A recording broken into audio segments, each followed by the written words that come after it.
ये इसकी कोई फ्लो चार्ट के प्रोसेस में अगर आप इसको देखना चाहें तो देख सकते हैं कि जो हमने प्रोसेस अभी यहाँ पे बताई, ये फ्लो चार्ट के प्रोसेस के थ्रू हमें बताया जा रहा है कि किस तरह से अमोनिएटेड ब्राइन होता है, NaCl और वाटर आता है और अमोनिया ऐड करके कार्बोनेटिंग टावर में हमारे पास क्या बनाया जाता है, सोडियम बाय कार्बोनेट। इस सोडियम बाय कार्बोनेट फिल्टर ओ के हमारे पास हीट ओ के बनता क्या है, सोडियम कार्बोनेट। सोडियम कार्बोनेट हमारे पास जो बनता है, इसमें से कार्बन डाइऑक्साइड निकल के वापस इस्तेमाल होता है कार्बोनेटिंग टावर में। अमोनियम क्लोराइड जो फिल्टर होके जाता है हमारे पास अमोनिया किस में भाई, अमोनिया रिकवरी में। अमोनिया रिकवरी टैंक के अंदर जाते हैं, यहाँ पे अमोनियम क्लोराइड आता है और स्लेक लाइम जो टूट के कार्बन डाइऑक्साइड बना रहा होता था वो वाटर में मिलके स्लेक लाइम बनाता है। लाइम क्लिन में जो कैल्शियम कार्बोनेट टूट रहा था कैल्शियम ऑक्साइड और कार्बन डाइऑक्साइड में, तो यहाँ पे कैल्शियम ऑक्साइड मिलता है वाटर से और लाइम स्लेक लाइम बनाता है। ये इस्तेमाल होता है अमोनिया रिकवरी में और इससे वापस हमें अमोनिया मिलती है जो कि दोबारा से इस्तेमाल होती है। ये हमारे पास पूरा प्रोसेस है किसका भाई, ammonia solvay process. Then we have uses of sodium carbonate. Sodium carbonated के यूजेस क्या हैं, क्योंकि हमारे पास sodium is use in the manufacturing sodium hydro oxide. ठीक है, soda ash is use in preparation of glass water glass soaps. The washing soda is use for softening of water. Obviously इसको washing soda कह रहे हैं क्योंकि softening of water करा रहा होता है। हमारे पास सोडा एश जो होता है मैन्युफैक्चरिंग ऑफ सोडियम हाइड्रोक्साइड के लिए इस्तेमाल हो रहा होता है। और हमारे पास जो है ये इस्तेमाल किस लिए होता है, ग्लास वाटर ग्लास और सोप बनाने। Then we have baking soda. Baking soda हम कह लें या सोडियम बाय कार्बोनेट कह लें। Sodium bicarbonate simply sodium carbonate को कार्बन डाइऑक्साइड और वाटर के साथ रिएक्ट करके हमारे पास क्या बनता है, सोडियम बाय कार्बोनेट। ठीक है ना। अच्छा आप देखें, अगर लास्ट हमने अभी जो इससे पहले जो हमने टॉपिक पढ़ा था that was the ammonia solid process, उसके अंदर आप देख रहे थे कि हमारे पास अमोनिया सॉलिड प्रोसेस के अंदर सेकंड लास्ट स्टेप था, उसके अंदर उल्टा हो रहा था कि सोडियम बाइकार्बोनेट बन रहा था, हम वापस ये इसका अपोजिट रिएक्शन होता, हम तोड़ लेते किसमें, सोडियम कार्बोनेट में। यहाँ पे हमें सोडियम, हम यहाँ पे किस तरह से प्रिपेयर कर रहे हैं, सोडियम कार्बोनेट से सोडियम बाइकार्बोनेट प्रिपेयर कर रहे हैं। ठीक है भाई, तो ये हमारे पास रिएक्शन है। इसके यूजेस क्या है, it is use in baking, baking में इस्तेमाल होता है क्योंकि बेकिंग सोडा है। Use in making, carbon dioxide prepare करने के लिए इस्तेमाल होता है। और इसके बाद it is use to reduce hyper acidity of stomach और it is an and acid. हमारे पास घर में जो होती है इनो सॉल्ट का पैकेट होता है या गैविस्कॉन जो अमूमन बदहजमी के लिए पेशेंट्स को दी जाती है, उसके अंदर क्या होता है, सोडियम कार्बोनेट, सोडियम बाइकार्बोनेट होता है। ये सोडियम बाइकार्बोनेट क्या करता है, सोडियम बाइकार्बोनेट स्टमक के HCl से रिएक्ट करके न्यूट्रल सॉल्ट्स बनाता है, जिसकी वजह से जो तेजाबियत होती है, जो एसिडिटी होती है वो खत्म हो जाती है। That is why it is an antacid. देन वी हैव caustic soda. Caustic soda is NaOH. NaOH is said as caustic soda because it is caustic to touch, causes burns and pains when it's touched. हमारे पास जब भी NaOH को हम caustic soda क्यों कह रहे होते हैं, क्योंकि ये caustic to touch होता है। caustic का मतलब होता है damaging, caustic is a synonym of damaging, because it is caustic to touch, it causes burns in pain. जब भी इसको हाथ लगाते हैं तो इरिटेशन होती है, बर्न होता है, पेन होती है, that is why it is called as caustic soda. बनाने के 3 मेथड है हमारे पास, कास्टनर केल्नर प्रोसेस है इंडस्ट्रियल प्रिपरेशन के, गिब्स मेथड है और नेल्सन मेथड है। ठीक है, इस चैप्टर में हम पढ़ेंगे कास्टनर केल्नर। चैप्टर नंबर 4 के अंदर हमारे पास नेल्सन सेल है। गिब्स मेथड जो है वो हमारे पास है नहीं है, बट इसका जिक्र है। शुरू करते हैं कास्टनर केल्नर से। कास्टनर केल्नर प्रोसेस में हमारे पास क्या होता है, इन कास्टनर केल्नर method NaOH is prepared by electrolysis of aqueous solution of NaCl brine। अच्छा, हमारे पास इसके अंदर सिंपली इलेक्ट्रोलाइट कौन सा इस्तेमाल कर रहे होते हैं हम, NaCl इन वाटर, नमक का पानी, ब्राइन इस्तेमाल कर रहे होते हैं जो 25% वेट बाय वेट होता है। कभी आपने पढ़े होंगे कंसंट्रेशन इन यूनिट्स, उसके अंदर होता था एक percentage composition, weight by weight है, क्या मतलब है 25%। वेट बाय वेट सोल्यूशन में क्या होगा, 25 ग्राम NaCl और 75 ग्राम किसका, वाटर का। सही है ना।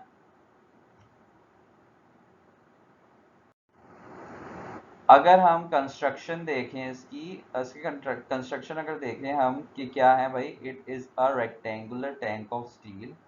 ठीक है, हमारे पास एक रेक्टेंगल टायर ऑफ स्टील होता है। Inside of tank is lined by ebonite. हमारे पास इबोनाइट से अंदर लाइनिंग की जाती है। हमारे पास एनोड क्या होता है, एनोड क्या होता है, titanium rods. Anode is made up of titanium rods. Flowing layer of mercury Hg at the bottom of tank serves as cathode. तो हमारे पास यहाँ पे हमारे पास पहली दफा मूविंग कैथोड होता है। We have a moving cathode that is mercury. ठीक है ना। अच्छा भाई, वर्किंग किस तरह से होती है, when electric current is pass through brine, positive and negative ion migrates towards their respective electrodes. Sodium ions are discharged at mercury cathode. Sodium deposit at the mercury forms sodium amalgam. Chlorine produced at the anode is removed from the top of the cell. हमारे पास किस तरह से working होती है, obviously हमारे पास NaCl है। NaCl टूटेगा Na और Cl में, the cation and the A9. जो कैटायन है that will move towards the cathode, the A9 will move towards the anode. यहाँ पे हमारे पास टाइटेनियम रॉड्स होती हैं, ये वो होती हैं एनोड्स। ठीक है, तो एनोड की तरफ जाता है, न्यूट्रलाइज होता है। एनोड की तरफ जाता है, न्यूट्रलाइज होकर फॉर्म बनाते हैं Cl2 gas and 2 electrons is remove. अब ये Cl2 गैस होती है, लिबरेट होती है, ऊपर से उड़ जाती है। हम आगे डायग्राम देखते हैं। The sodium on the other hand is discharge और इज न्यूट्रलाइज एट मरकरी के साथ, और वो डिस्चार्ज होकर ही मरकरी में मिक्स हो जाता है, वो मरकरी में मिक्स हो जाता है। जैसे ही वो डिस्चार्ज होता है या जैसे ही वो न्यूट्रलाइज्ड होता जाता है sodium, that mixes with mercury and form amalgam। जब भी किसी दो मेटल मिलते हैं, जो सॉलिड मेटल मिलते हैं, they form amalgam। सही है ना। This is the diagram. This is the diagram in which fresh brine हमारे पास यहाँ से इंट्रोड्यूस्ड होता है। ये टाइटेनियम रॉड्स हैं, एनोड है। क्लोरीन आएगी और ये हमारे पास ऊपर और नीचे हमारे पास क्या है, मर्करी। सोडियम जो है यहाँ पे मर्करी पे आके सोडियम न्यूट्रल न्यूट्रल हो जाएगा और मर्करी के साथ मिलके एमलगम बना लेगा। और हमारे पास यहाँ पे ये जो है क्लोराइड आयन आके यहाँ पे क्लोरीन गैस बना लेंगी, और ये ऊपर जमा होके जो है, ये ऊपर हमारे पास क्योंकि ये गैस है तो ये लिबरेट होगी, दे विल ये ऊपर जाएगी और ऊपर जाके यहाँ पे कलेक्ट हो जाएगी। तो इस प्रोसेस से हम NaOH भी बना रहे होते हैं और Cl2 भी बना रहे होते हैं। सही है। एट कैथोड हमारे पास क्या होता है, सोडियम और मरके मिलके सोडियम अमलगम बनाते हैं। ये हम कह रहे हैं कि इट्स अ मिक्सचर। ठीक है ना, ये हमारे पास जो हैश है ये हमें बता रही है मिक्सचर है। Amalgam moves to another chamber called the denuder where it's treated with water to produce NaOH which is in liquid state. Solid NaOH is obtained by the evaporation of the solution। हमारे पास क्या होता है, हमारे पास sodium amalgam जो होता है, it's react with water to form sodium hydroxide H2 gas and mercury is, ये हमारे पास रिकवर हो जाता है। ठीक है ना। अच्छा भाई, इस प्रोसेस के अगर हम एडवांटेजेस की बात करें तो हमारे पास NaOH is obtained in highly pure, काफ़ी प्योर होता है।